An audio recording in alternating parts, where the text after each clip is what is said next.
Hello everyone, Assalamu alaikum. Welcome to CE 4 on 3. This is lecture number 14 and today's lecture title is Introduction to Shear Wall. So, let's start today's lecture.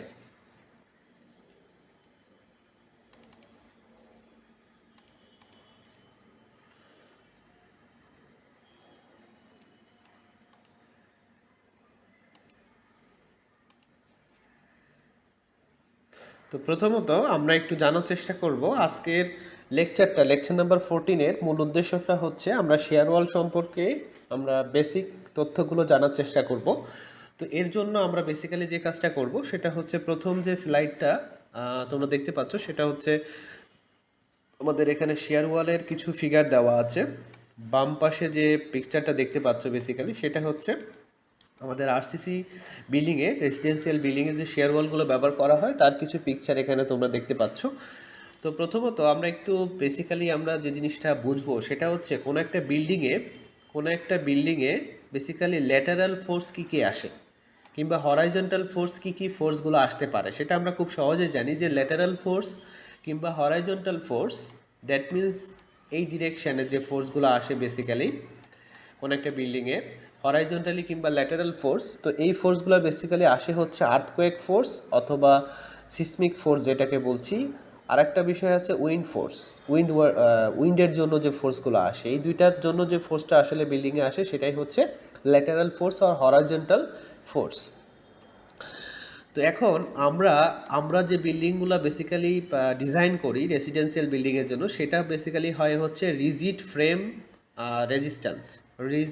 Resistance. আমরা হয়তো জেনে থাকবো যে আমরা যখন ইট্যাপসে analysis design করে থাকি তখন আমরা বিল্ডিংয়ের ফ্রেমটা তৈরি করার পরে আমরা সবার নিচে একটা সাপোর্ট দিয়ে থাকি, সেটা ফিক্স সাপোর্ট হয়। তো বেসিক্যালি আমরা যে বিল্ডিংটা ডিজাইন করব তার জন্য আমরা রিজিড ফ্রেম স্ট্রাকচার ধরে আমরা আসলে চিন্তাটা করে থাকবো। এখন আমরা যদি রিজিড ফ্রেম স্ট্রাকচারের জন্য করে থাকি তো তার জন্য আমরা যে মেশনরি ওয়াল বা পার্টিশন বেসিক্যালি ব্যবহার করে থাকি। ইন জেনারেল কেসে যে ব্রিক ওয়ালগুলো আছে সেটা 5 ইঞ্চি থিকনেস হয়, আমরা এটা সচরাচর আমরা বিল্ডিংয়ে ব্যবহার করে থাকি। কিন্তু শেয়ার ওয়ালের জন্য আমরা যে ওয়ালগুলো ব্যবহার করে থাকি তার থিকনেসটা বেসিক্যালি হচ্ছে 10 ইঞ্চি হয়। তো এখন আমরা এখানে আরেকটা বিষয় খেয়াল করতে পারি যে আমরা শেয়ার ওয়ালটা কখন আমরা ব্যবহার করব। শেয়ার ওয়ালটা আমরা তখনই ব্যবহার করব যখন কিনা যে এই উইন্ড লোড কিংবা হচ্ছে আর্থকোয়েক লোড, এই দুইটা লোডের ইফেক্টে যে হরাইজন্টাল ফোর্স কিংবা ল্যাটারাল ফোর্স আসবে বিল্ডিংয়ের উপরে, তার ফলে যদি বিল্ডিংয়ের ডিফরমেশন হয়ে যেতে পারে কিংবা বিল্ডিংটা কলাপসড হয়ে যেতে পারে, তার জন্য বেসিক্যালি হচ্ছে আমরা শেয়ার ওয়ালটা প্রোভাইড করে থাকি। এখন এই শেয়ার ওয়ালটা আমরা কোথায় ব্যবহার করব সেটা একটা বিষয়। শেয়ার ওয়ালটা আমরা কোথায় ব্যবহার করে থাকি, এটা বেসিক্যালি ব্যবহার করে থাকি হচ্ছে স্টেয়ারওয়েজ মানে যেখানে সিঁড়ি দেওয়া হয়, কিংবা এলিভেটর শ্যাফট মানে যেখানে লিফট দেওয়া হয়ে থাকে। তো এই সিঁড়ি কিংবা এলিভেটর শ্যাফট লিফট যেখানে দেয়া হয় সেখানে বেসিক্যালি হচ্ছে আমরা শেয়ার ওয়ালটা ব্যবহার করে থাকি। কারণ এখানে আমাদের যে ল্যাটারাল ফোর্সটা বিল্ডিংয়ের উপরে আসে তার জন্য যে ডিফরমেশন বা কলাপসটা এই স্টেয়ারওয়েজ অর এলিভেটর শ্যাফট এই প্লেসে হওয়ার সম্ভাবনা সবথেকে বেশি থাকে। এই জন্য আমরা এখানে বেসিক্যালি শেয়ার ওয়ালটা প্রোভাইড করবো। এবং মনে রাখতে হবে শেয়ার ওয়ালের থিকনেস 10 ইঞ্চি, জেনারেলভাবে আমরা ব্রিক ওয়ালের থিকনেস 5 ইঞ্চি। দেন আমরা একটু খেয়াল করি যে ফিগার 18.13 সোর্স। তো আমরা প্রথমত একটু দেখে আসবো ফিগার 18.13টা। তো আমরা এটা দেখতে পাচ্ছি যে একটা বিল্ডিংয়ে আমরা শেয়ার ওয়ালটা ব্যবহার করেছি। এখানে আমরা দেখতে পাচ্ছি এটা আসলে বেসিক্যালি কলাম, এটা কলাম। তো এখানে আমরা যে বিষয়টা আসলে দেখতে চাচ্ছি সেটা হচ্ছে এ নাম্বার ফিগারটা হচ্ছে টিপিক্যাল ফ্লোর। এটা হচ্ছে একটা ফ্লোর যেটার এদিক থেকে একটা ফোর্স এদিকে কাজ করছে, এদিকে আর একটা ফোর্স কাজ করছে, মানে লেফট সাইডে একটা ফোর্স কাজ করছে, রাইট সাইডে আর একটা ফোর্স কাজ করছে। এবং যে ল্যাটারাল ফোর্সের কথা বলেছি সেটা হচ্ছে এইভাবে উপরে মানে এইদিকে কাজ করছে।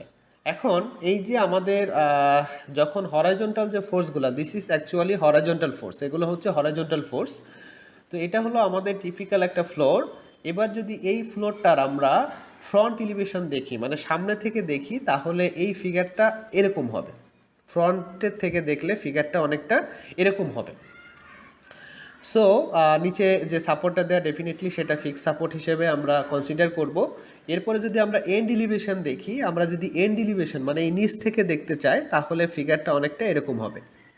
হ্যাঁ, প্রত্যেকটা ফ্লোরের টপে এই ল্যাটারাল ফোর্সগুলো কাজ করবে।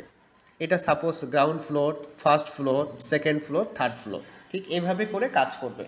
যেটা যেহেতু ল্যাটারাল ফোর্স কাজ করছে, তার মানে কি তার বিপরীতে আরেকটা ফোর্স কাজ করবে, যেটা এই ফ্লোরে আমরা দেখেছি, টিপিক্যাল ফ্লোরে দেখেছি যে হরিজন্টাল ফোর্স যেদিকে কাজ করছে তার বিপরীতে একটা রেজিস্টিং ফোর্স কাজ করছে। এবং এটা যেহেতু ফিক্স সাপোর্ট, সুতরাং ডেফিনেটলি এখানে একটা মোমেন্টও কাজ করবে। সো এই বিষয়টাই বেসিক্যালি এখানে আসলে আমাদের স্লাইড নাম্বার 2-তে বলা আছে যে আমাদের যে সিসমিক ফোর্স বা উইন্ড ফোর্সটা আমরা বেসিক্যালি হচ্ছে একেবারে এজ বা নিচে হচ্ছে ফ্লোরের নিচে আমাদের দেখানো হয়েছে, যেটা আমরা দেখেছি আর কি। তো এখন এইটার যে নিচে যে হরাইজন্টাল ফোর্সগুলো কাজ করছিল, তার বিপরীত দিক থেকে এ এবং বিতে যেটা বলেছি সেটা হচ্ছে আমাদের একটা ভার্টিক্যাল রেজিস্ট্যান্স, একটা ফোর্স, হ্যাঁ, তার বিপরীত দিকে কাজ করছে। তো এখন এই যে আমরা যে যেটা দেখলাম, এটা যদি ফিক্সড হয়, তাহলে আমরা সবাই জানি যে যদি এক পাশ ফিক্স থাকে আর পাশে যদি খোলা থাকে, সেটা কি হিসেবে কাজ করবে? ক্যান্টিলিভার স্ল্যাব অথবা ক্যান্টিলিভার বিম হিসেবে কাজ করবে। সো এটা আমরা খুব সহজেই কিন্তু বুঝতে পারবো। সো আমরা এখানে দেখতে পাচ্ছি যে আমাদের এটা আসলে শেয়ার ওয়ালটা বেসিক্যালি কাজ করবে কিসের মতো? ক্যান্টিলিভার বিমের মতো। তার মানে রেইনফোর্সমেন্টটা আমাদের উপরে দিতে হবে। এখন আমাদের এই ক্যান্টিলিভার যে বিমটা, আমরা শেয়ার ওয়ালটা যে ক্যান্টিলিভার বিম হিসেবে আমরা ডিজাইন করব, তার জন্য আমাদের কিছু জিনিস খেয়াল রাখতে হবে। এখন খেয়াল রাখতে হবে যে ম্যাক্সিমাম শেয়ার কিন্তু বেজে হবে। ম্যাক্সিমাম শেয়ারটা কোথায় হবে? বেজে হবে। আর বেন্ডিং মোমেন্টটা বেসিক্যালি যে জিনিসটা হয় সেটা হচ্ছে যে খেয়াল রাখতে হয় এভাবে যে এই bending moment which tends to cause vertical tension near the লোডেজেস, মানে যেখানে লোড বেশি সেখানে তোমার ভার্টিক্যাল টেনশনটা হবে, এবং compression at the fur age, মানে তার দূরের প্রান্তে অপোজিট এজে হবে হলো কম্প্রেশন। এবং 3 নম্বর যে বিষয়টা, এই vertical compression due to ordinary gravity loading from the structure. That means আমাদের যে শেয়ার ওয়ালের উপরে যে লোডটা আসবে সেটার জন্য আমাদেরকে ডেফিনেটলি এসএফডি বিএমডি একে দেন আমাদের মোমেন্টটা ক্যালকুলেশন করতে হবে। এটা আমরা আস্তে আস্তে আর কি দেখব।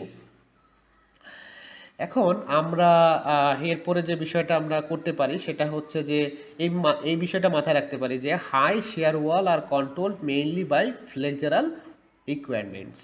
আমাদের যদি শেয়ার ওয়াল যদি আমাদের বেশি লোড মনে হয়, বেশি লোড কনসিডার করতে হয়, তাহলে সেই ক্ষেত্রে আমাদের ফ্লেক্সারাল রিকোয়ারমেন্ট মানে মোমেন্টের ভ্যালু ক্যালকুলেশন করে আমাদেরকে বেসিক্যালি রেইনফোর্সমেন্টগুলো প্রোভাইড করতে হবে। এখন আমরা যদি ফিগার 18.14-এ চিন্তা করি, একইভাবে ফিগারটা আগে দেখি তাহলে বুঝতে সুবিধা হবে। ফিগার 18.4-এ যদি আমরা তাকাই, তাহলে এ নাম্বারটা বেসিক্যালি হচ্ছে শেয়ার ওয়ালের হচ্ছে টিপিক্যাল ক্রস সেকশন, টিপিক্যাল ওয়াল সেকশন। আমরা দেখতে পাচ্ছি যে ওয়ালের যে লেন্থটা সেটাকে বলছি LW, এবং যে থিকনেসটা সেটা এইচ দ্বারা প্রকাশ করব, সেটা আমরা পরে দেখছি। এই যে রেইনফোর্সমেন্ট এগুলো দেওয়া, গোল গোল যেগুলো দেখতে পাচ্ছ সেগুলো মেইন রেইনফোর্সমেন্ট, আর এটা হচ্ছে ডিস্ট্রিবিউশন রেইনফোর্সমেন্ট।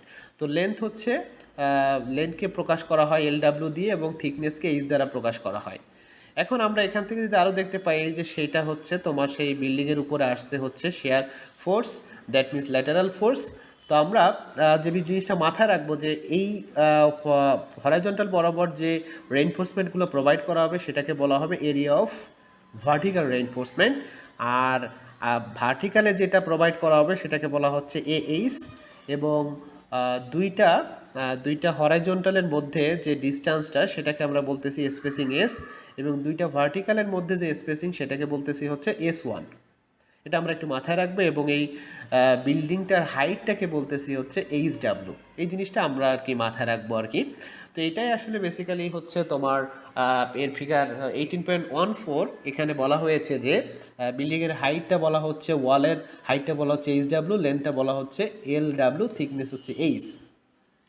তো আমরা ধরে নিচ্ছি যে এর বেজে হচ্ছে ফিক্স সাপোর্ট ধরবো, এটা অলরেডি আমরা বলেছি। এবং তার বাম পাশে হচ্ছে কিছু হরাইজন্টাল ফোর্সটা অ্যাপ্লাই করা হয়েছে, যেটাকে বলছি ল্যাটারাল ফোর্স। এবং আমাদের vertical flexural reinforcement of area হচ্ছে এএস। এই ভার্টিক্যাল ফ্লেক্সারাল রেইনফোর্সমেন্ট যেটা, সেটা বেসিক্যালি হচ্ছে কোথায় প্রোভাইড করা হবে, এই শেয়ার ওয়ালের লেফট সাইডে। এটাই দেখো এখানে বলা আছে লেফট সাইডে দেওয়া হবে, যেটা হচ্ছে তোমার বেসিক্যালি প্রোভাইড করা হবে হচ্ছে তোমার এক্সট্রিম কম্প্রেশন ফেজ থেকে হচ্ছে ডিস্টেন্স দূরে। হ্যাঁ, ডিস্টেন্স দূরে, দ্যাট মিনস হচ্ছে এটা হচ্ছে তোমার কি, এটা যদি টেনশন হয় ডেফিনেটলি এই সাইডে হবে কম্প্রেশন। তো কম্প্রেশন সাইড থেকে হচ্ছে ডিস্টেন্স দূরে, মানে এই সাইড থেকে ডিস্টেন্স দূরে প্রোভাইড করা হবে। এখন আরেকটা বিষয় যে আমাদের রাইট সাইডে বেসিক্যালি হচ্ছে যে আইডেন্টিক্যাল কিছু রেইনফোর্সমেন্ট আমাদেরকে প্রোভাইড করতে হবে। তার জন্য আমরা যেটা হরাইজন্টাল শেয়ার রেইনফোর্সমেন্ট যেটাকে বলছি হচ্ছে এভি, এবং এর স্পেসিং থাকবে হচ্ছে এস, এবং ভার্টিক্যাল শেয়ার রেইনফোর্সমেন্ট যেটাকে বলতেছি এইচ, এবং এর স্পেসিং থাকবে হচ্ছে S1, যেটা আমি অলরেডি একটু আগে বলেছি আর কি। এটা হচ্ছে তোমার horizontal reinforcement, vertical reinforcement S1, already আমি এই বিষয়ে কথাবার্তা বলেছি। এখন আমাদেরকে বেসিক্যালি হচ্ছে এই যে ডিস্ট্রিবিউটেড যে স্টিল, এগুলো হচ্ছে বেসিক্যালি দুইটা লেয়ারে প্রোভাইড করতে হয়, যেটা আমরা এখানে করেছি, দুইটা লেয়ারে প্রোভাইড করেছি। এখন আমরা মোটামুটিভাবে আমরা বুঝতে পারলাম। এরপরে হচ্ছে ফিগার 18.14, যদি আমরা এটা একটু দেখার চেষ্টা করি তাহলে দেখতে পাবো যে বিষয়টা, সেটা হচ্ছে structural wall with concentrated reinforcement with their edges. That means আমাদের এখানের যে রেইনফোর্সমেন্টটা দেখানো হয়েছে, সেখানে হচ্ছে এই শেয়ার ওয়ালটা দেখানো হয়েছে, তার মধ্যে কিন্তু রেইনফোর্সমেন্ট আছে। সো সেক্ষেত্রে আমরা যদি দেখি যে boundary element within dimension of wall, that means এখানে আমরা যে জিনিসটা দেখতে পাচ্ছি যে ওয়ালের মধ্যে কিন্তু রেইনফোর্সমেন্ট দেওয়া হয়েছে, এগুলো হচ্ছে কি আর মেইন রেইনফোর্সমেন্ট, এগুলো হচ্ছে ডিস্ট্রিবিউশন রেইনফোর্সমেন্ট, এবং লেফট সাইড এবং রাইট সাইডে হচ্ছে রেইনফোর্সমেন্টগুলো হচ্ছে বান্ডেল আকারে দেওয়া হয়েছে। এরপরে বি নাম্বার যদি আমি খেয়াল করি যে ওয়াল with enlarged boundary element, that means আমাদের সব কিছুই ঠিক আছে, কিন্তু এখানে আমাদের দেখো এটা কলামের মধ্যে ঢুকিয়ে দেওয়া হয়েছে, কলামের মধ্যে আমাদের শেয়ার ওয়ালটা অ্যাটাচ করা আছে।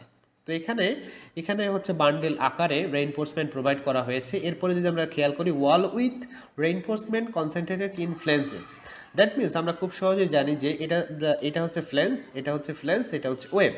যদি আমরা চিন্তা করি সেকশনের মতো, কম্পোজিট সেকশনের মতো, তো সেই ক্ষেত্রে আমরা দেখতে পাচ্ছি যে ফ্লেঞ্জের মধ্যেও কিন্তু রেইনফোর্সমেন্ট ঢোকানো আছে। সো এটাকে এই কারণে বলা হচ্ছে এটা। এরপরে যদি আমরা দেখি ফিগার 18.17, তো এখানে আমরা দেখতে পাবো যে ফ্রেম স্টিফনেস মানে হচ্ছে কোনো একটা বিল্ডিংয়ের উপরে যখন ল্যাটারাল ফোর্সগুলো আসবে, তখন তার ফলে যদি বিল্ডিংটা ওভারটার্নিং করে, যাতে ওভারটার্নিং না হয় তার জন্য যে রেজিস্ট্যান্সটা, সেটাই হচ্ছে স্টিফনেস। এখন এটার জন্য আমাদের যে কাজটা করতে হবে, এই বিল্ডিংটার এই ওয়ালের উপরে যে ল্যাটারাল ফোর্সগুলো এখানে দেওয়া হয়েছে, সেই ল্যাটারাল ফোর্সগুলো যখন এখানে অ্যাপ্লাই করা হবে, তখন খুব সহজেই কিন্তু আমরা শিয়ার ফোর্স ডায়াগ্রামটা আমরা এখান থেকে আঁকতে পারবো।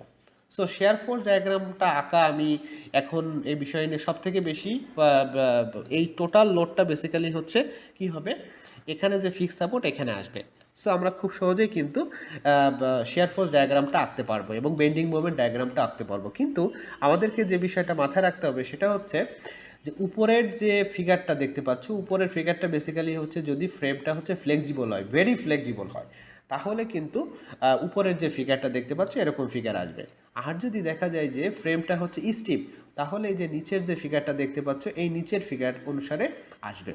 মানে দুইটা একই, জাস্ট হচ্ছে ফ্লেক্সিবল হলে মানটা একটু বেশি আসবে এবং স্টিপ হলে মানটা একটু কম আসবে। এবং যে বেন্ডিং মোমেন্ট ডায়াগ্রামটা যেটা দেখতে পাচ্ছি, সেটা হচ্ছে একটু আগে আমরা যেটা দেখলাম যে যদি ফ্লেক্সিবল হয় তাহলে তার মোমেন্টের ভ্যালুটা এরকমভাবে আসবে, এবং যদি স্টিপ হয় তাহলে একটু নেগেটিভ মান এসে দেন হচ্ছে পজিটিভ ভ্যালু আসবে। সো এটাই হচ্ছে বেসিক্যালি হচ্ছে আমাদের effect of frame stiffness on shear and moment in the শিয়ার ওয়াল। তো এটাই বেসিক্যালি আমাদের এই লেকচার নাম্বার 14-এ বেসিক্যালি হচ্ছে আমাদের এটাই ছিল আর কি, ইন্ট্রোডাকশন টু শেয়ার ওয়াল। তো সবাইকে অসংখ্য ধন্যবাদ মনোযোগ সহকারে লেকচারটা দেখার জন্য এবং শোনার জন্য। তবে সবার কাছে একটা অনুরোধ থাকবে, তোমরা অবশ্যই লেকচারটা দেখে প্র্যাকটিস করবে বাসায়। সবাই ভালো থেকো, সুস্থ থেকো, আল্লাহ হাফেজ।